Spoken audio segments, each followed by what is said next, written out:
తిరుమల తిరుపతి లడ్డు ప్రసాదంపై కిరా కార్పిగాడు ఏ విధంగా మాట్లాడో ఒక్కసారి ఆడియో విన్నాక మనం మాడుకుందాం. రారా కిరా కార్పిగా మాట్లాడు. రోజా అన్నట్టు రోజా పువ్వునే తిరుమల లడ్డులో వాడారు. ఎందుకంటే రోజా నా దృష్టిలో పందితో సమానం. పంది కొవ్వునే లడ్డులో వాడారు. రోజా పువ్వునే లడ్డులో వాడారు. అందుకే రోజా సంబరపడుతున్నట్టుంది. హిందూ సమాజం గమనించాలి.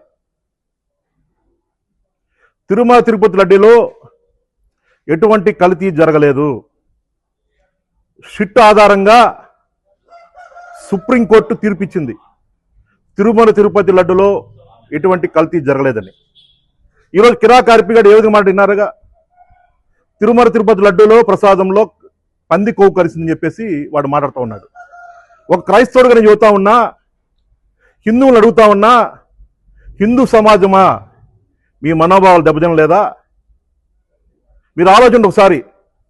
ఈ కిరా కార్పిగాడు ఏ విధంగా మాట్లాడుతున్నాడో, తిరుమల తిరుపతి అంటే ఏంటరా నీకు తెలియదా? ఇలా కిరా కార్పిగా నీకు తెలియదా? కలియుగ దేవుడు వెంకటేశ్వర స్వామి నువ్వు ఏ విధంగా మాట్లాడో తెలియదా నీకు?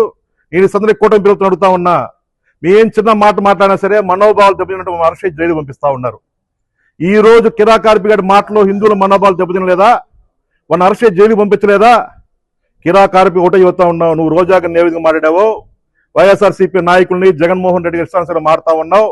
వైఎస్ఆర్ కాంగ్రెస్ పార్టీ అధికారం వచ్చినాక నువ్వు పంది అన్నావే, పందిని ఏ విధంగా నరికి కోస్తారో ఆ విధంగా నేను కోవిపోతే గుర్తుపెట్టుకో. ఎక్కువ మారుతా ఉన్నావు, ఖబర్దార్. జై హింద్.